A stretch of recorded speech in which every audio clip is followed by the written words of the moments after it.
मला असेल तर ते तुला भेटलं. मी लिहितच नाही ना त्यामुळे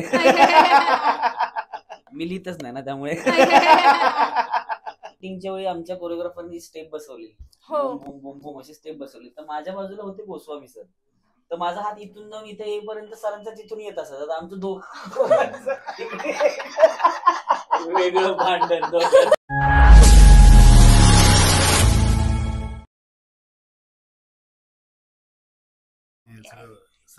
हा डिरेक्टर चांगला नाहीये. नमस्कार, मी प्रसाद खांडेकर. मीडिया टॉक मध्ये तुम्हा सगळ्यांचं स्वागत आहे. आज आमच्या सोबत आहे नेहा प्रभू. नेहा बोल, कसं वाटतंय तुला आता चिकी चिकी बुम बुमच्या निमित्ताने तू आमचा इंटरव्ह्यू घ्यायला आली आहेस? बापरे, हे किती म्हणजे मला दडपण आलंय खरं तर, कारण की असं मला वाटलंच नव्हतं की असं चिक्की चिक्की बुम बुमच्या नावाखाली मी इंटरव्ह्यू घ्यायला आणि तुम्ही मलाच विचारा. खरंच माझी वगैरे 32 गोल झाली, मला सुचेना असंच झालं. वाटतं की काय बोला, मला सवयच नाहीये, फापरली माझी. नको, आपण आहे तेच करूया. तर खूप छान वाटलं पुन्हा एकदा सगळेजण एकत्र आलेला आहात. तर रियुनियन कुणालाही काय म्हणतो आपण, कुणालाही रिलेट होईल, जगातल्या कुठल्याही व्यक्तीला रिलेट होईल अशी कॉन्सेप्ट आहे की रियुनियन प्रत्येकाचा जवळचा विषय आहे. कारण प्रत्येक जण असुसलेला असतो. कधी रियुनियन, कुठलं ना कुठलं, कॉलेज, शाळा, कुठलंही नोकरीवरचं कुठलं रियुनियन असं आहे की ज्याच्यासाठी अजून पण तडपताय तुम्ही की यार व्हायला पाहिजे यार, पण पॉसिबल नाहीये. माझं बोलशील तर मला ती तडप घ्यायला माझे मित्र भागच पाडत नाहीत, कारण मला रोज भेटतात, सगळे तोंड उचलून येतात समोर. काय पशा कसा आहेस, काय खांडा कसा आहेस, नाही पण जोक्स पाड. अगदी आपलं एक असतं, बालवाडी असते, मग विद्यालय असतं, मग शालेय असतं, मग महाविद्यालय असतं. सो 1ली ते 4थी हा जो एक टप्पा होता, त्या टप्प्यातले मित्र कधी भेटले तर आता आनंद होईल. आणि त्यातले काही मित्र अचानकपणे आता मी अमेरिकेला गेलो होतो त्यावेळी भेटले होते. सो मला खूप आनंद झाला त्यावेळी. आणि चिकी चिकी बुबुम बुम मध्ये सुद्धा तुम्हाला असंच एक मित्रांचं रियुनियन, जे शाळेत नंतर विद्यालय म्हणजे ते 4थी 5वी नंतर एक खूप वर्षांनी एकत्र भेटलेत. सो ती एक मज्जा आहे आता चित्रपटात. बरं, तुम्ही पण सांगा की तुमचं कुठलं रियुनियन आहे, आणि सर तुम्ही पण सांगा. मी तडपतोय कारण की शाळेतल्या मित्रांना म्हणजे रियुनियन साठी ते विचारलं ना तिने, तेच जे काय मला फारच वाटते दादा. खरंच मी तर एवढे आपल्या सगळ्या प्रमोशनच्या ह्याच्यात मी बोललो नाही, पण मी माझ्या शाळेतल्या मित्रांना तेव्हा नंतर अजून भेटलेलो नाहीये. तू जसं म्हणतोय की तुला नेहमी भेटतात सगळे, तसं मला तुला भेटलं एवढा असं नाही. ते बिचारे फोन करून त्यांचं 10चा टाइम असे, मी 12 वाजता आलो. आता हे जे म्हणाले ना की किंवा त्यांना तुम्हाला भेटायचं असेल तर आपल्या ट्रेलर मध्ये एक आहे की भेटूया भेटूया म्हणतात आणि उगाच भेटलो, का भेटलो अशी एक वेळ येते. तर तुमच्या सगळ्यांच्या आयुष्यामध्ये अरे हा सर हो नाही सांग बाबा सांग. नाही मला तेच सांगायचं होतं की मी आता ह्या सिनेमाच्या निमित्त, सातारा मुंबईतले सातारचे भेटतात, उलट साताऱ्याला जाणं होतं त्यामुळे मुंबईतल्या मित्रांना भेटलो नाही. स्वतः मलाच खरंच असं फिल्मच्या निमित्ताने असं झालंय रे की एकदा फिल्म रिलीज झाली ना की मी स्वतःहून प्लॅन करून सगळ्या मित्रांना एकत्र करून ते रियुनियन करेन. 2 शो तुला येस मित्रांसाठी. अरे 2 काय दादा यार, काय सगळं करू दे आपण, आपल्या इच्छेसाठी सगळं करू. पण आहे का असे ओळखीचे किंवा असे मित्रमंडळी आहेत का की काही असतात ना यार लोक की नको, का भेटतो हा माणूस, ह्याला भेटणं म्हणजेच जवळपास, असे आहेत का आयुष्यात? आयुष्यात माहिती नाही, पण सिनेमात असं आहे. स्वप्नील दादाचं जे कॅरेक्टर आहे, स्वप्नील जोशी यांचं वैभव भागवत हे जे कॅरेक्टर आहे, ते कॅरेक्टर असं आहे की आपल्या सगळ्या टीम मध्ये एक जण असा असतो, ह्याला नको बोलूया रे, हा नको यायला, तरी पण तो येतो. तसा स्वप्नील जोशीचं कॅरेक्टर आहे की त्याला बोलवायचं नसतं पण तो येतो. सो रिअल गोष्टींमधलं असं नाही, कारण आमचं सगळ्यांबरोबर, माझं तरी सगळ्यांबरोबर चांगलं आहे. पम्याचं असू शकतं, रत्नागिरीत बोलवत नाही किंवा घेत नाही वगैरे असं काही. सर तुमचं काय? नाही, मला तर सरांचे रियुनियन आहे का, म्हणजे रियुनियन म्हणण्यापेक्षा त्यांचे लहानपणीचे मित्र सॉलिड आहेत. सो सगळे मी 38 वर्ष अमेरिकेत राहिल्यामुळे आता परवा महेश मांजरेकर भेटला किंवा विजय पाटकर भेटला, ते स्वतःहून येतात. सो हे शिवाजी साठमाता परवा भेटायला येईल किंवा दिलीप प्रभावळकर येईल. हे माझे जे जुने, मी इथे असताना ज्यांच्याबरोबर काम करायचो, ही सगळी मातब्बर मंडळी यांना सगळ्यांना एकत्र घेऊन रियुनियन. पण ह्याच्यापेक्षा मी सांगेन की ही जी सगळी अवली लोक आहेत ना, ही यांना घेऊन मला एक अमेरिकेत रियुनियन करायचंय हा सिनेमा व्यवस्थित झाल्यानंतर. वा वा वा वा, कसलं भारी आहे. क्या बात आहे. या कारणासाठी तरी हिट झालाच पाहिजे आता. करूच आपण.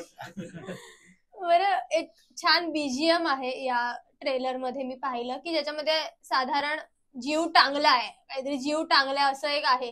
तर अशी येते ना एक मुवमेंट लाईफ मध्ये की कधीतरी असा जीव टांगणीला लागतो, की तसा आता साधारण लागलाय का, की पिक्चर जवळपास पोहोचतोय सिनेमागृहात, जीव टांगलेला लागलाय ती जी आहे ना? नो डाऊट ग. म्हणजे आता 1.5 वर्ष आपण एखाद्या कलाकृतीसाठी झपाटून काम करतो.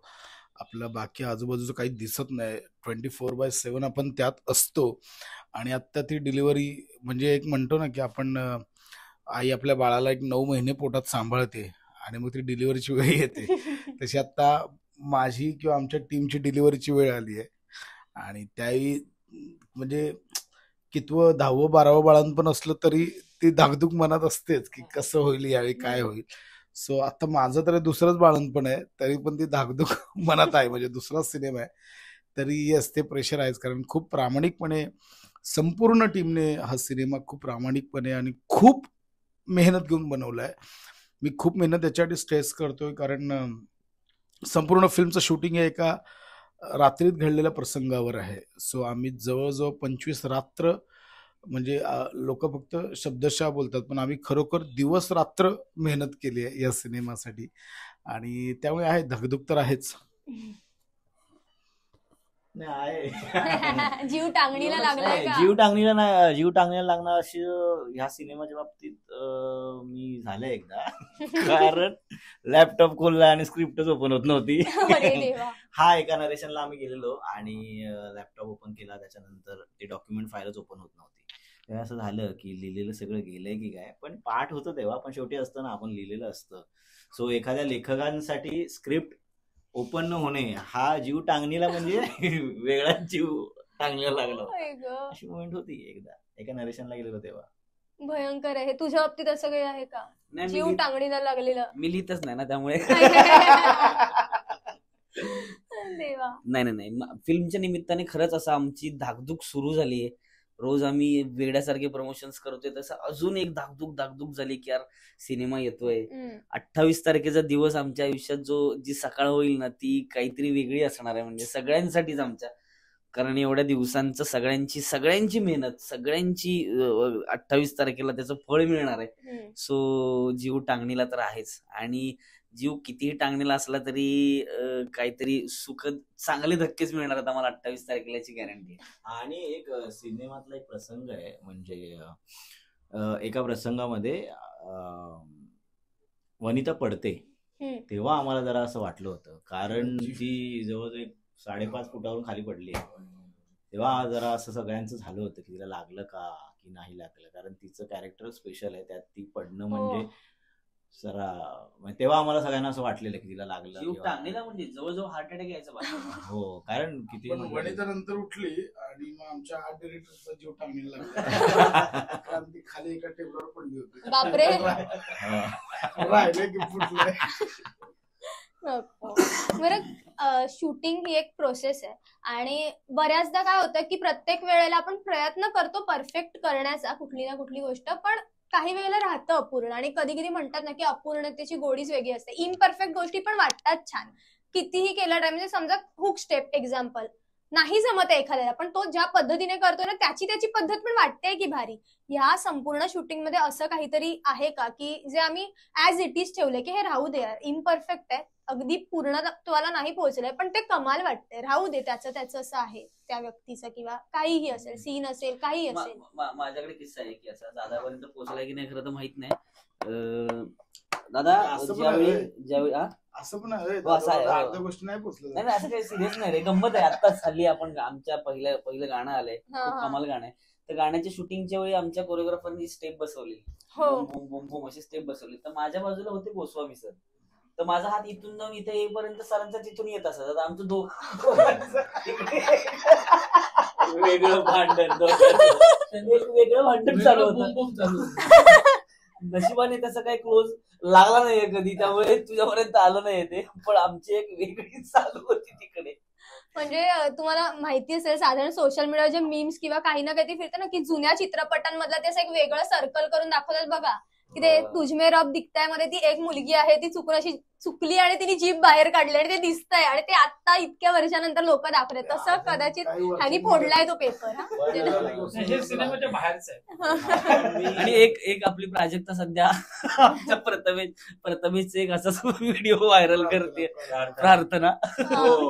नाचताना आम्ही नाचताना प्रथमेशने असं फक्त एक पायाची अशी एक स्टेप केली आहे, ती बाकी कोणी केली नाही, त्याने एकट्याने केली. नाही, पण सिनेमाच्या पॉईंट ऑफ व्ह्यू मी सांगेन की जसं तू विचारत कुठली तरी गोष्ट अपूर्ण राहिली आहे का, तर सिनेमाचं कथानकच तसं आहे आमच्या.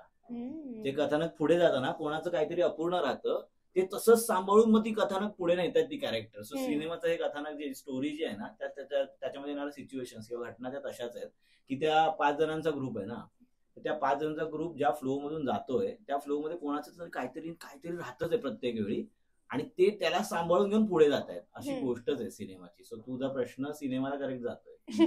काहीतरी अपूर्ण राहतंय का, तर प्रत्येक वेळी काही ना काहीतरी अपूर्णच राहतंय, पण त्यातूनही पुढे जाण्याचा प्रवास आहे.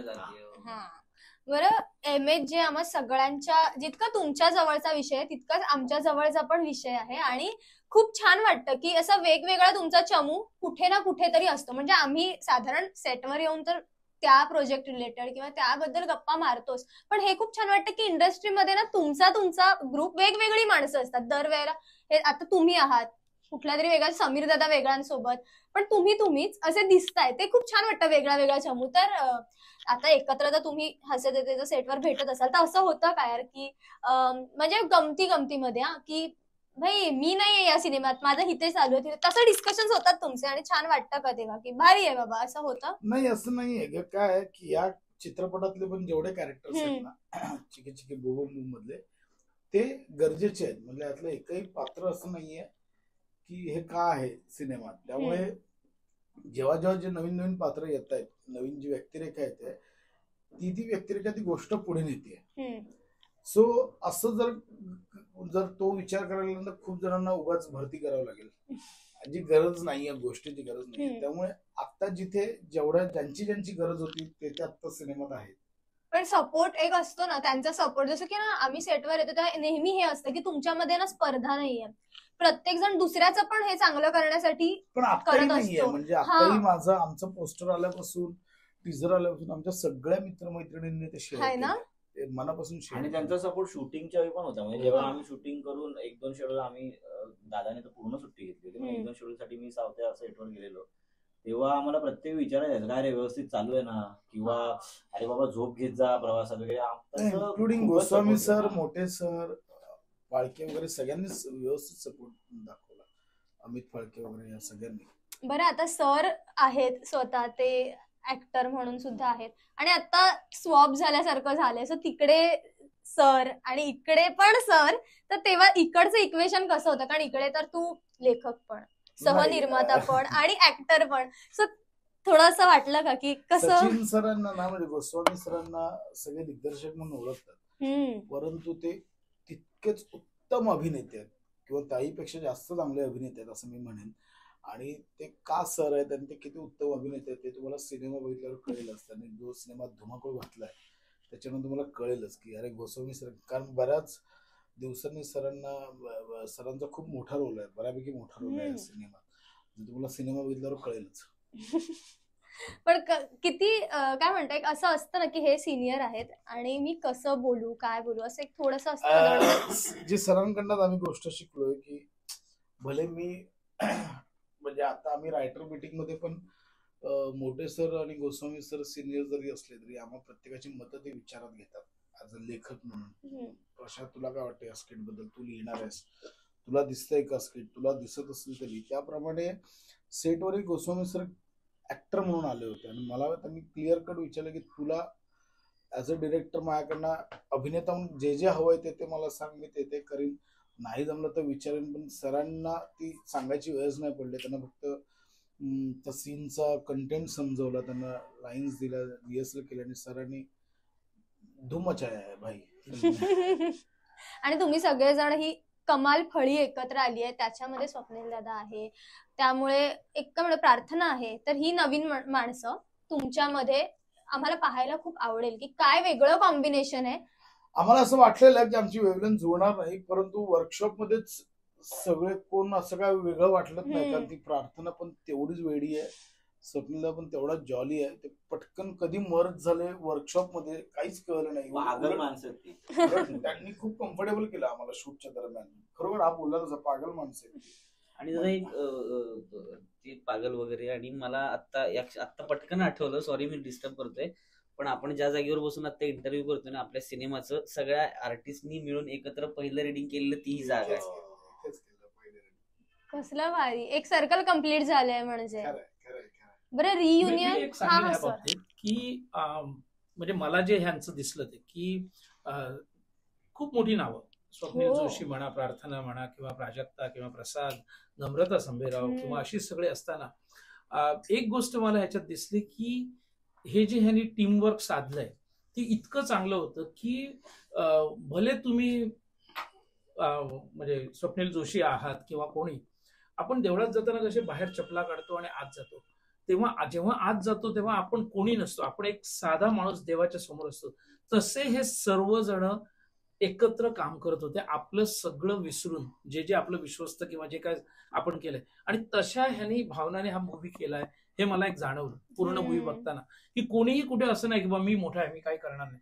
किंवा आता सुद्धा स्वप्नीलचे कितीतरी वेळा त्याला जमत नसताना तो स्वतःहून येतो प्रमोशनला, किंवा स्वतःहून तो आपली फिल्म आहे अशा ह्याच्यात. म्हणजे तो एक प्रकार मला खूप दिसला की आपण सरेंडर करणं किंवा आपण पूर्णपणे त्यांच्या स्वाधीन जाणं, हे मला सगळ्या टीम मध्ये दिसलं. आणि ती एक टीमवर्क झालंय किंवा फॅमिली झाली.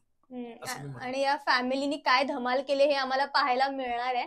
बरं रियुनियन मधला सगळ्यात एक कॉमन गोष्ट असते की सगळे एकत्र आल्यानंतर एक धागा जुळतो आणि एकच किस्सा जो कधी शिळा होत नाही, असं त्यांचं तोच किस्सा किती वेळा बोला नाही शिळा होतो आणि तो आठवला जातो सतत सगळ्यांमध्ये, असं रिक्षा फिरल्यासारखा तो फिरतो तिथल्या तिथे. आणि असं तुमचं कॉलेज मधलं किंवा, कारण हे बॅक बेंचर्स आहेत ना इथले सिनेमात, पण तुमच्या खऱ्या आयुष्यात असं एखादा आहे का की तुमचा ग्रुप एकत्र येईल तेव्हा बाई याच्यावर चर्चा होईल कॉलेजचा, तुमचा पर्सनल असा की मी असा काहीतरी केला होता भाई आणि मला आता सांगायला आवडेल, शाळेत कॉलेजमध्ये कुठेही अशी एक गंमत जी नाही विसरताय खूप किस्से आहेत पण ते सांगण्यासारखे. आपलं लगेच सबस्क्रिप्शन सगळं वाढेल लगेच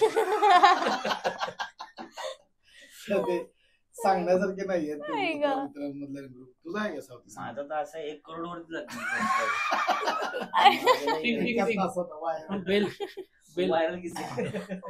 पण जोक्स पाठ, पण मित्र माझ्यामध्ये असतातच अशासाठी की त्यांच्या चांगल्या वाईट मजेशीर आठवणी या सतत आठवत राहाव्या आणि त्यांनी केलेले किस्से सतत आठवत राहावे. आणि त्यासाठी याच्यात हीच मैत्री आणि हेच सगळं आम्ही दाखवण्याचा प्रयत्न केला. बरं, एक व्हॉट्सअपचं ग्रुपचं चॅट दिसतंय साधारण, मला तुम्हाला विचारावे तुमचा आता सिनेमा आल्यानंतर वगैरे असा ग्रुप बनलाय का, आणि त्याचं नाव वगैरे काय, म्हणजे असं नावं ठेवणं पण एक कसं बसतं? चिकी चिकी बुम बुम नावाचा ग्रुप आहे ज्याच्यात आर्टिस्ट सगळे, पण माझे मोजायला गेलं तर 23 ते 24 ग्रुप झाले. PR चा एक वेगळा ग्रुप, ऍडव्हर्टायझिंगचा वेगळा, कोरचा वेगळा ग्रुप, आर्टचा ग्रुप, डिरेक्शनचा ग्रुप, असे जवळजवळ 23 ते 24 ग्रुप CCBBचे चिकी चिकी बुम बुमचा आमच्या माझ्याने सुनील व्हॉट्सअपवर. असं गोंधळ कधी झालाय की इकडचा मेसेज चुकून दुसरीकडे पोहोचले? किताब खुली आहे ना, छुपाने जसं कुछ काहीच नाहीये ना, सगळ्यांच्या पेमेंट पासून सगळ्यांना सगळं माहिती. अरे देवा, कोई चीज नाही. सांगितलं नाही, मोर फॅमिली किंवा टीम अशा प्रकारे आम्ही काम करतो, त्यामुळे इथे कुठे हेवा नाही कोणाबद्दल, काहीच नाहीये. आता म्हणजे कसं आहे की तू ऑर्गॅनिक म्हणून तू आमच्या प्रेमापुढे इंटरव्ह्यू गेला, असा तुला मेसेज येऊ शकत भाई आम्ही त्यांना पैसे देऊन बोलवले असं नाहीच आहे का, सगळेच प्रेमापोटी आलेले आहेत. त्यामुळे पुरी किताब खुली आहे, छुपाने जसं कुछ है ही नहीं. पण आमचं असं झालं होतं कुणाचं तरी कॉलेजमधल्या, त्यांनी त्यांचे पर्सनल फोटो चुकून आमच्या कॉलेजच्या सर वगैरे असलेल्या ग्रुपवर गेले होते आणि मग त्या व्यक्तीची तारांबळ उडाली होती आणि तेव्हा डिलीट करण्याचा ऑप्शनही बहुधा होता की नाही मला आठवत नाही, तर त्या व्यक्तीने सॉरी असं म्हटलं होतं. तर हा फार असा उलट हे अवली एवढे आहेत की ते मुद्दा पण टाकतात. व्हॉट्सअपच्या क्रिएटरनेच काहीतरी त्यावेळी माती कल्ली म्हणून ते डिलीट फॉर एव्हरीवन त्याला शोधावं लागलं. या सिनेमात तसं आयटम आहे, म्हणजे जी रियुनियन होत असताना एक नको असलेला मित्र त्या रियुनियन मध्ये येतो, वैभव नावाचं कॅरेक्टर आहे.